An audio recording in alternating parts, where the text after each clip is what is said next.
მოგესალმებით. დღეს ჩვენ განვიხილავთ ფუნტი დოლარის სავალუტო წყვილს და ევრო დოლარის სავალუტო წყვილს. დღეს მდგომარეობით ფუნტი დოლარი გახლავთ საკმაოდ ძლიერ წინაღობასთან მისული. კარგად ჩანს. თუმცა იმყოფება აღმავალ ტენდენციაში, რაც არის საკმაოდ ძლიერი ნიშანი იმისი, რომ ფუნტი დოლარი ისევ განაგრძობს ზემოთ აღმასვლას, თუმცა გახლავთ საკმაოდ დიდ ფლეტში, რაც საკმაოდ ალბათ სავარაუდოდ დატრიალდება ქვევით, რადგან მისულია საკმაოდ ძლიერ წინაღობასთან, თუმცა დღეს ღამეს ჩვენი დროით 10 საათზე გამოდის FOMC, ასევე საპროცენტო განაკვეთი დოლარზე. და ამიტომ სავარაუდოდ ეს ფლეტური მდგომარეობა შენარჩუნდება ბაზარზე და არ იქნება ასე ვთქვათ დიდი მოძრაობა, სანამ არ გამოქვეყნდება საპროცენტო განაკვეთი დოლარზე. მაგრამ ჩვენ გუშინ და დღესაც შეგვეძლო გვევაჭრა მხოლოდ და მხოლოდ ბაიზე, რადგან კარგად ჩანს დღიან გრაფიკზე, რომ ფუნტი დოლარი გახლავთ აღმავალ ტენდენციაში ინარჩუნებს ბოლო მაქსიმუმებს.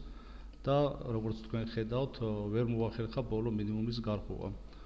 აქედან გამომდინარე, საკმაოდ ადვილი გასარჩევი გახდათ ფუნტი დოლარის მდგომარეობა, თუ რას იზავდა და საით გააგრძელებდა სვლას.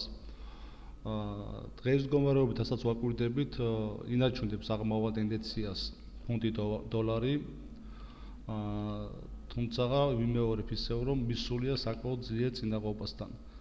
ამიტომ აქ ამ წუთას ამ დღეს მდგომარეობით ყიდვა არის საკმაოდ რისკიანი და ჯობია რომ დაუცადოთ კორექციას დაახლოებით ასე ვთქვათ 50% მაინც ჩამოვიდეს ეს გახლავთ დაახლოებით 44-45 აი ამ ფასებში მაინც უნდა ჩამოვიდეს ფუნტი დოლარი რომ ჩვენ ისე ვიფიქროთ მის შესყიდვაზე.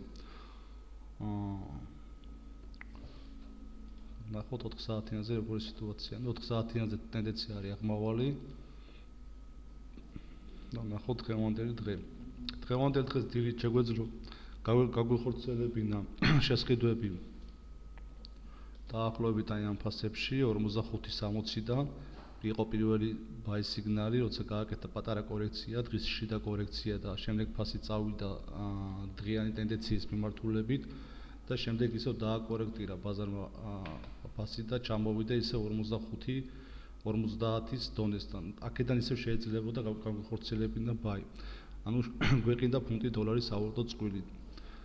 დაახლოებით შეგვეძლო დღეს გავიკეთებინა 60 პიპსი ერთი და 60 პიპსი მეორე. დაახლოებით 100-120 პიპსის დაჭერის საშუალება ჰქონდა დღევანდელ დღეს დილით რო გვევაჭრა ფუნტი დოლარზე. რატო? იმიტომ ტენდენცია იყო აღმავალი, გააკეთა კორექცია ტენდენციის მიმართულებით და წავიდა ისევ ზევით. ეს რაც შეეხებოდა ფუნტი დოლარის სავალუტო წყვილს. მოდი ახლა ნახოთ ევრო დოლარზე რა ხდება, რა სიტუაციაა. ევრო დოლარი გახლავთ საკმაოდ საინტერესო, რადგან მისულია ისევ და ისევ წლის კრიტიკულ ფასთან, ანუ ფლეტის ზედაზღვართან, ძლიერ წინაღობასთან და აქედან გამომდინარე,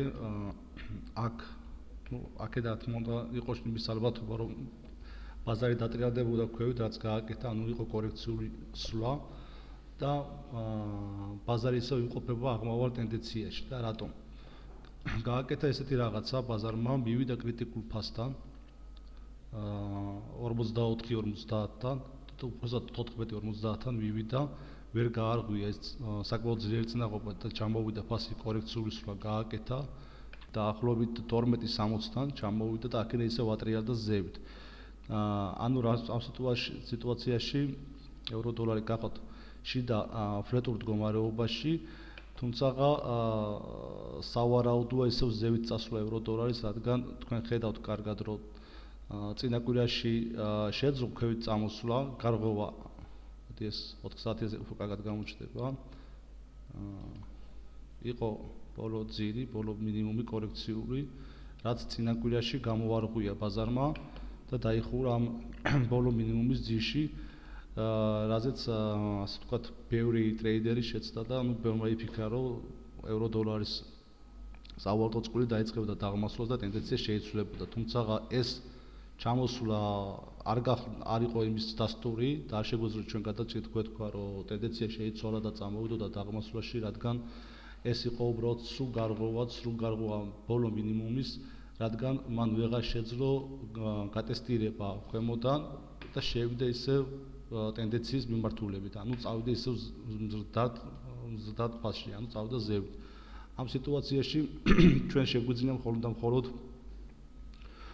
გვევაჭრა ისევ და ისევ ბაიზე, რადგან ნათლად გამოჩნდა აი ამ მდგომარეობით, რომ ეს გარღვევა იყო, ასე ვთქვათ, ფეიკი, სრულ გარღვევა, რაზეც ბევრი ტრეიდერი, ასე ვთქვათ, მოტყუდა და ბევრი მაიფიქრა, რომ წამოვიდა და ქვევით.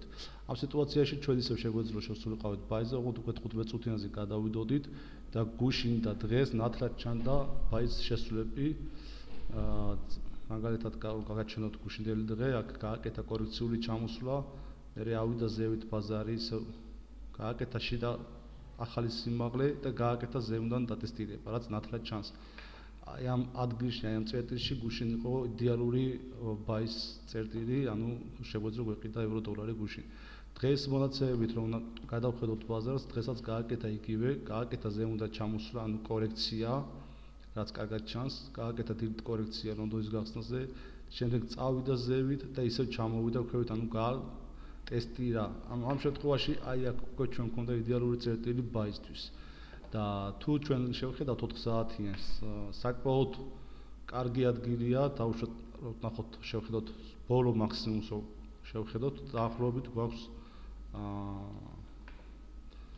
დაახლოებით არის 70-80 პიპსი არის ადგილი და თავისუფლად შეუძლია ევრო-დოლარს, რომ დაახლოებით 70-80 პიპსი იაროს ზევით. ანუ ადგილი გვაქვს. ამ წერტილიდან რომ გვეყიდათ დღევანდელ დღეს ჩვენ შეგვეძლო დაახლოებით 80 პიპსის აღება მინიმუმ. მოდი ესე ვთქვათ, ევრო-დოლარზე გვაქვს ისევ აღმავალი ტენდენცია და სელზე ვაჭრობისგან ჯობია რომ თავის შევიკავოთ. დღევანდელი დღის მონაცემებით, რასაც უყურებთ, ესე ჩანს. მეტის თქმა ევრო-დოლარზე ამ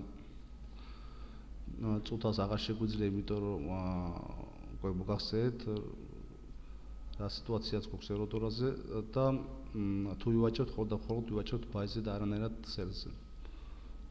მადლობას მოგახსენებთ ყურადღებისთვის. კარგად მზადდებოდეთ.